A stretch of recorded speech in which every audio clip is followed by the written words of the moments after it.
It is Sunday, so it's time for my mental health vlog. And it is the first Sunday in October, which is Halloween month. Yay! End of Halloween month. Look, my Halloween shirt. At least I get at least 2 years out of this particular shirt. Because everyone's still wearing masks, where they should be. Um, this week wasn't terrible. Um, Surprise, I have no really bad news for you. Like nothing traumatic or unlucky has happened this week, which seems to be the trend that we've had. So I'm very glad to see September go. It was an intense month with so much going on. And this weekend because we don't have my son, he went to Dallas with his dad. Um, a lot of time this weekend we've been like, what are we supposed to be doing? So we just kind of enjoyed the time this week. We've, you know, did little projects around the house, putting things together, or cleaning things up, or organizing things, or what have you. So that's kind of been the focus.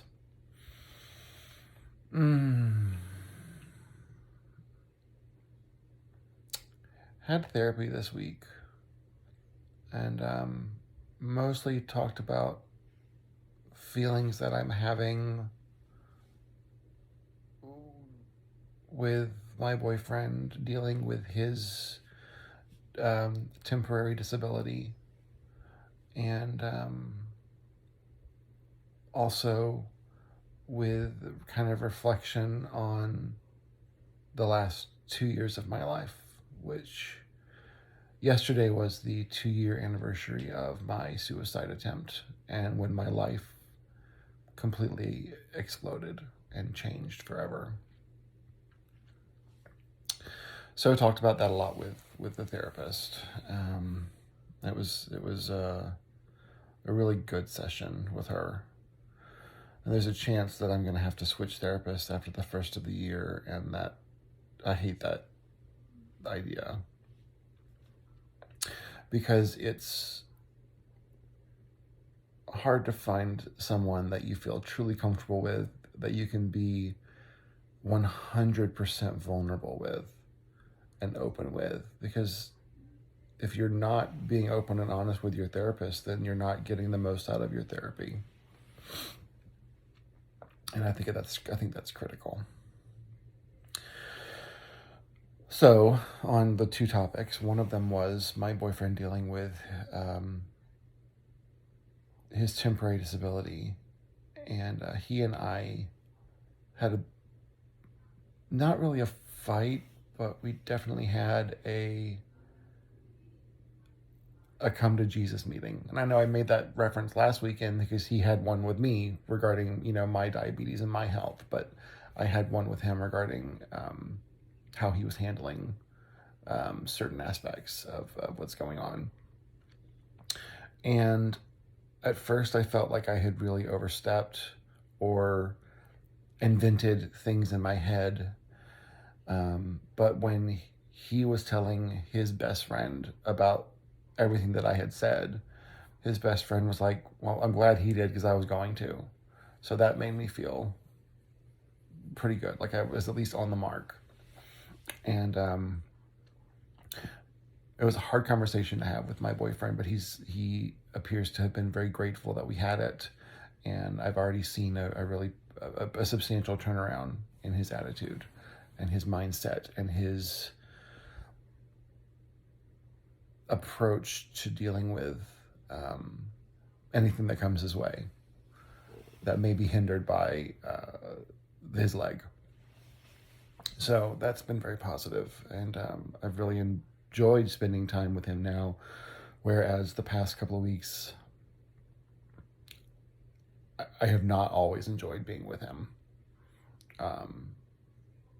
I thought at first it was just all the stress that we had of doing stuff in September, but it was the depression that was making him really hard to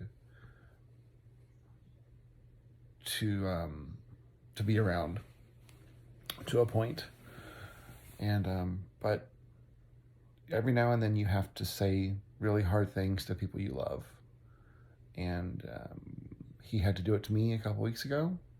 I had to do it to him this week when we are both better for it, because we said what we needed to say and we both listened. So let that be a little thing to take away from today's vlog is, if you love somebody, you have to tell them the hard things. And if you love someone and they're telling you the hard things, you have to listen. It is what it is. One of the hard things he was telling me about was that I have to accept the fact that my diabetes is out of control and that I am now on a third medication for my diabetes. And this one is an injectable. And that scares me. This is the first time I think I've actually been pretty scared about my diabetes. Or as Wilford Brimley says, diabetes. So I took my first injectable on Friday. It's a once a week thing. I don't know if that's what's caused my issues this weekend or not. Today I've actually, I started my morning by being up really early, which anyone that knows me knows that is not normal.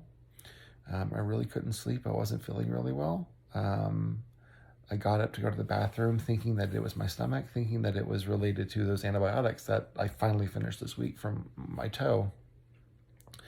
And I was sitting on the toilet and I'm like, it's going to come out the other side. And I couldn't turn around fast enough, and it just sprayed the entire bathroom. And I felt horrible, and I woke Chris up, and my boyfriend up, and he took care of me, and he cleaned that up. And it was just, that was so amazing of him to do that. And I just went back to bed, and I slept for a little bit longer, and I woke up and I was feeling better.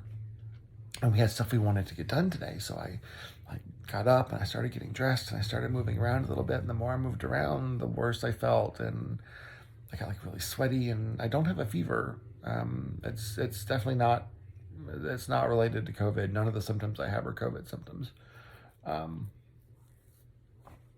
it's just been pretty unpleasant. And finally, when I did admit that we were just about to leave for errands, and I'm like, I can't go.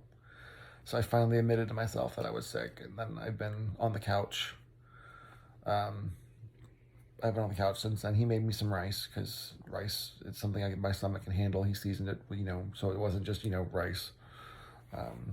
He's making me drink like Gatorade and broth, so I have some electrolytes. And I watched my favorite sick day movie, Connie and Carla, with Nia Bartolos and Toni Collette, because they make me laugh. And it's just always been my sick day movie ever since it came out. I don't know, I love it. That or Steel Magnolias, and I wasn't in a Steel Magnolias mood.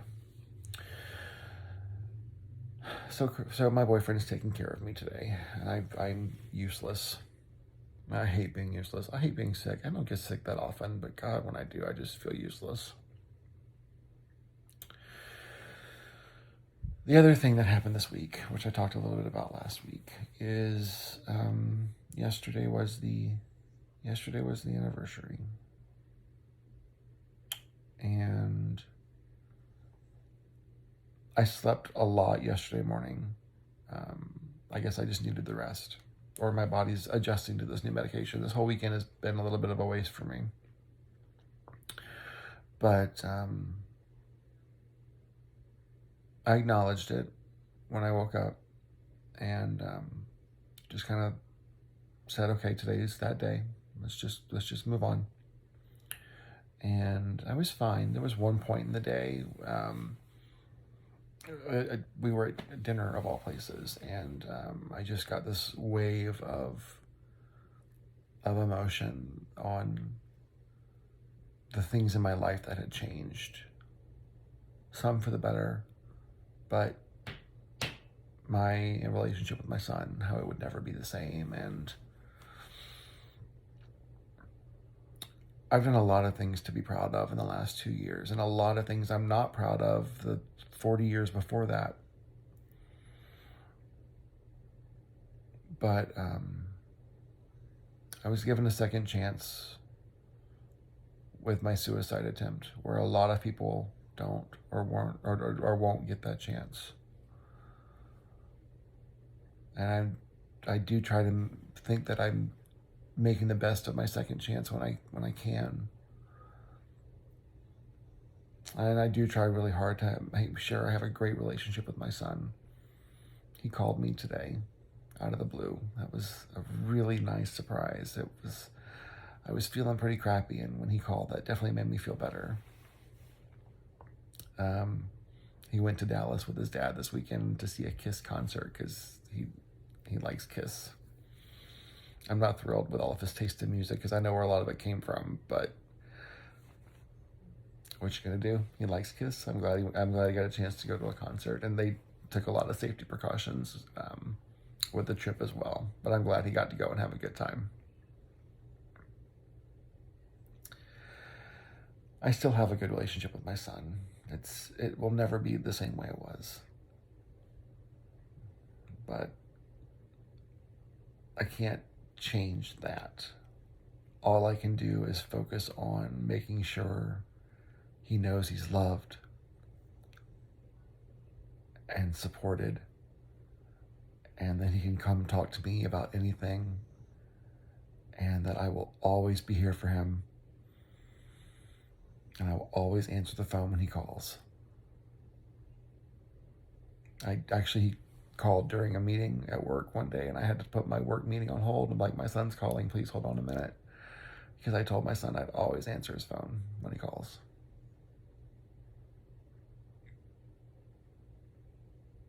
I love that little guy. He is the reason that I get up. He's the reason that I keep going. He's the reason that I do everything. And I think that's as it should be.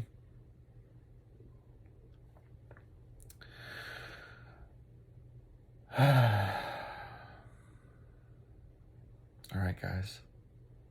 I'm going to go back and lay on the couch and watch some more TV. Check on your friends. Make sure they're okay. Do something with them. Go to a movie.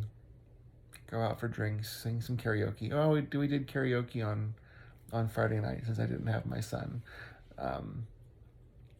That was a lot of fun. I missed that. I tried to upload a video of me singing a new song, but Facebook was having issues this week, so it never got uploaded.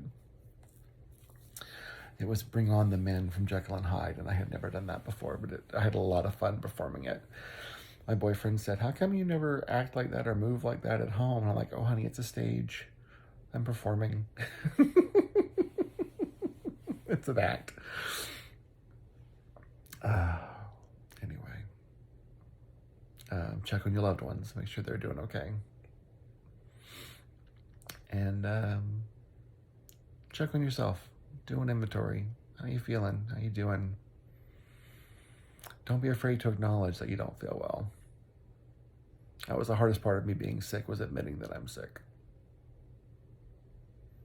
But, all right, guys. I love you, and I will check in with you next week. Happy Halloween month. Do some decorating. Bring some joy into the season. Bye, guys.